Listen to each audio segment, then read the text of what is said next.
the end of this video, you will find every reason to despise on Nigeria government. Because of the sake of Biafrans, if you see what Nigeria have done, Nigeria spent almost $9.something million for the sake of Biafra. The fact remains that Nigeria only left one bar to survive as a country, and in this 2026 they will not make it. So I'm urging you to just sit well. Let us see that thing that is causing controversy all over the internet concerning what Nigeria have done recently. Nigeria government is a joke. Stick with me, because we can never leave any stone unturned. We are here to naked Nigeria completely. Let's dive in. For lobbies. Now, lobbying is a standard, tested, old tradition within the American system. And the whole idea of lobbying is that you want your side of the story to be heard. So if Biafra, the people promoting Biafra, if they are going to the US and they are paying how much? $60,000 to sell their own story, that Igbos are being marginalized and persecuted in Nigeria, and that the idea of a Republic of Biafra will be a good proposition. I think it makes sense that the Nigerian government too is in that space. It's not about the money. It's about the fact that the Nigerian government wants to be heard, so that there's not just one voice in the room. The other matter is Nigeria being designated a country of particular concern on October 30, 2025 by President Trump. So it's a very good diplomatic move to say we want to have our own people in the room. There is a group called Aster Legal also, in Kaduna, that we're told is representing the Nigerian government through the auspices of the National Security Advisor. On December 12, 2025, the Nigerian government paid $4.5 million for 6 months, and the contract is renewable for another 6 months. So the lobbyists, what they will be doing basically is to get the Nigerian voice into the room to say, one, there is no persecution of Christians in Nigeria, or where it exists, the Nigerian government is addressing those issues, and religion is not, a major problem in Nigeria, to the extent that this is, a neutral state when it comes to religion, which is well stated in Section 10 of the 1999 Constitution, and which the Minister of Foreign Affairs referred to at a forum, I think, in Germany. Now, the delivery of military supplies by the United States, this is evidence, it is a clear evidence that the cooperation that the Nigerian government talked about, that they said they needed, the assistance that they needed in dealing with the multiple threats that Nigeria faces on many fronts is... Now you have seen it. You have not seen it all yet. It's not yet over. Stick with me, because the next part is going to turn your brain off. Because Nigeria, the more you look, the less you see. The less you see, the more you look. That is in Nigeria. I wouldn't want you to miss this very important part, because this is where it becomes more interesting. Let's watch the video. Is the cell that Nnamdi Kanu's brother was staying when we were arrested in October, that Malami is staying. So those of you who are in power, who are enjoying impunity, just know that one day impunity will come to your front door. And he has refused to even process his bail because he's afraid of, is to tell you that whenever there's oppression, it will go full circle. So those of you who are in power, who are enjoying impunity, just know that one day impunity will come to your front door. When a country pays to be believed, and the savior is now part of the transaction, you already know the truth is in trouble. So Nigeria did not hire a security company. Nigeria hired a story, and the people who claim to save Christians are now being paid to rewrite the suffering. So Nigeria signed a $9 million contract with a powerful American political lobbying firm. Not just any firm, but the one tied directly to Donald Trump's political machine. The lobbying firm is made up of Trump's campaign managers, Republican convention chiefs, and even Roger Stone, Trump's longtime political strategist. And what did Nigeria hire them to do? Not to train soldiers, not to rescue kidnapped Christians, but to sell a story to America. A story that says Nigeria is protecting Christians and fighting jihadists. Now, here is the first truth we must face. America already knows what is happening in Nigeria. They don't need Nigeria to explain it. They know the Nigerian state is failing in parts of the country.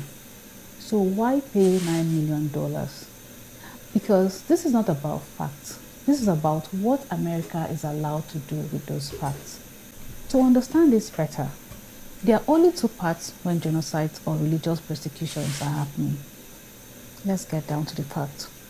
Option 1 is that America labels Nigeria a persecutor state, with sanction, court aids, and all that. Option 2, which is what Nigeria is opting for. America keeps Nigeria as a security partner. Weapons, training, airstrikes, intelligence sharing, military funding, but there is no condition. So the idea before this happens is that Nigeria must not be officially branded a criminal state. So Nigeria hired Trump's people to make sure the label never sticks, to make it make sense. The lobbyists don't talk to spies. They talk to Congress, Fox News, evangelicals, and Republican voters, the people who could force America to punish Nigeria.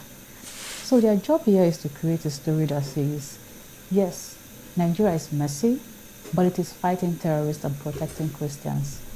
That story gives Washington political cover. But this is the Trump's irony. Donald Trump sells himself as a global defender of Christianity.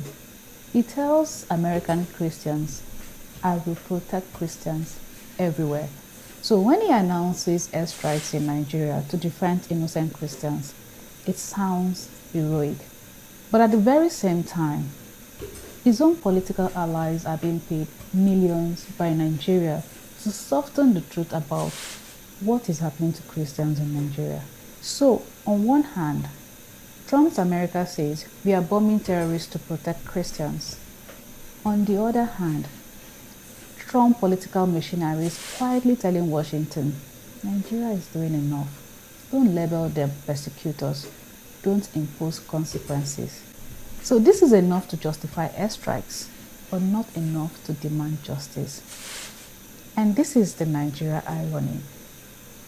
Nigeria tells the world, we are a sovereign nation fighting terror. But instead of ending the killings, Nigeria sends billions of naira to Washington to hire Trump's people to claim its image. So Nigeria is not fixing Christian suffering. Nigeria is exporting Christian suffering as a PR problem. And here's the most ironic part. The same American audience that was alerted to genocide in Nigeria could easily change their minds once a lobbying firm tells them otherwise. So this isn't secret or hidden. Foreign lobbying in the US is open and registered publicly under the Foreign Agent Registration Act, which requires firms representing foreign governments to disclose their contract activities and money received. But it is highly ridiculous because once the paperwork is completed and the narrative is corrected, all the real issues on the ground suddenly become negotiable talking points. America will always protect American interests first. And history shows that maintaining influence in Africa often means keeping the continent in a situation of dependency rather than allowing it to fully rise out of darkness. And this is the final lesson Nigerians must understand. There is no foreign savior coming, not any superpower. Because when your government is bad, foreign powers don't come to rescue you. They come to negotiate with your rulers how much suffering is acceptable. And until Nigerians take ownership of their government, others will always take advantage of it. Because in this world, there is no superheroes for badly governed nations, but only citizens brave enough to change them. It is the truth at the time. Take care and have a nice day. I must tell you the truth. Are you still in Nigeria? According to the news, that IPOB was lobbying the USA with sum of $65,000 monthly. Now the Nigeria government, because they don't want IPOB to destroy the Nigeria completely, which they will never succeed, because IPOB have determined to separate the Biafra from the Nigeria government. I don't even know who advised Nigeria government to go and hire high-grade lobbyists. The lobbyists we are talking of is from high-class lobbyists, both political, both in economical and different aspects. Then lobby them because they have the fund, they have the resources. Do you know how much they are paying them monthly? They are paying this American lobbyists $755,000 monthly, according to the information available to us. But it's not yet end there. The most interesting part of it is that they are not telling us the real fact. They are not telling us the truth. The truth remains, and the truth will shock you. I know it may look like propaganda, but this is a real information from the right source. Pay good close attention. Don't miss this in a hurry. According to the information that we gathered so far, Ribadu purposely brought out this fund, this 9 million from the federal purse, just to hire a lobbyist for the sake of him becoming the president of Nigeria in 2031. Why the Rino Mokari, the man that have desperately attacking P2B, never to become the president of Nigeria, this Rino Mukari will become the vice president. It is an agreement, and it was sealed and stamped. This is the country we are in. So why are we trying to expose this? We are trying to expose this for you, the common man that always supporting evil. Nigeria is coming for you. By 19th of January 2026, you, the poor man who are supporting the injustice of the rich men, the so-called politician, every transaction that you made, the federal government is entitled to 7.5 VAT from your own hard-earned money that you make without the help of your so-called government. That is the price you pay by supporting the evil government called Nigeria. Is it shock you? Pipe low, let it not shock you yet, because this is exactly what they have turned Nigeria to. That particular money that they are going to pay to these lobbies, you are going to pay it in one way or the other. Yes, they are going to remove it from the purse of the poor masses. The poor man that have never lived a good life, you are going to pay that money, this money that they are spending for hiring the lobbyists just for the sake of Biafra and sake of Mazen Nnamdi Kanu. If we are to calculate how much the federal government has spent so far, just because of these two men that you are looking at, this Simon Ekpa and Mazen Nnamdi Kanu have placed Nigeria in a critical tight corner which they will never to succeed. That is why they are in a hurry to prison Mazen Nnamdi Kanu for no just reason, just because he is demanded for the Biafra. Why the terrorists Bello Tunji have taken charge for a full community, for a full, in fact, half of a state, not even community, half of a state, and unaliving numerous innocent souls, and yet they have never been persecuted, including their spokesman, which is Gumi. They have never been brought to question, but they are busy to persecute the prophet of our own time.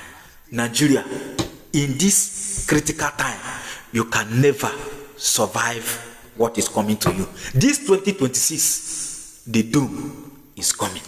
So my people, they have not seen it all. The more is coming. Who am I? I'm only a messenger.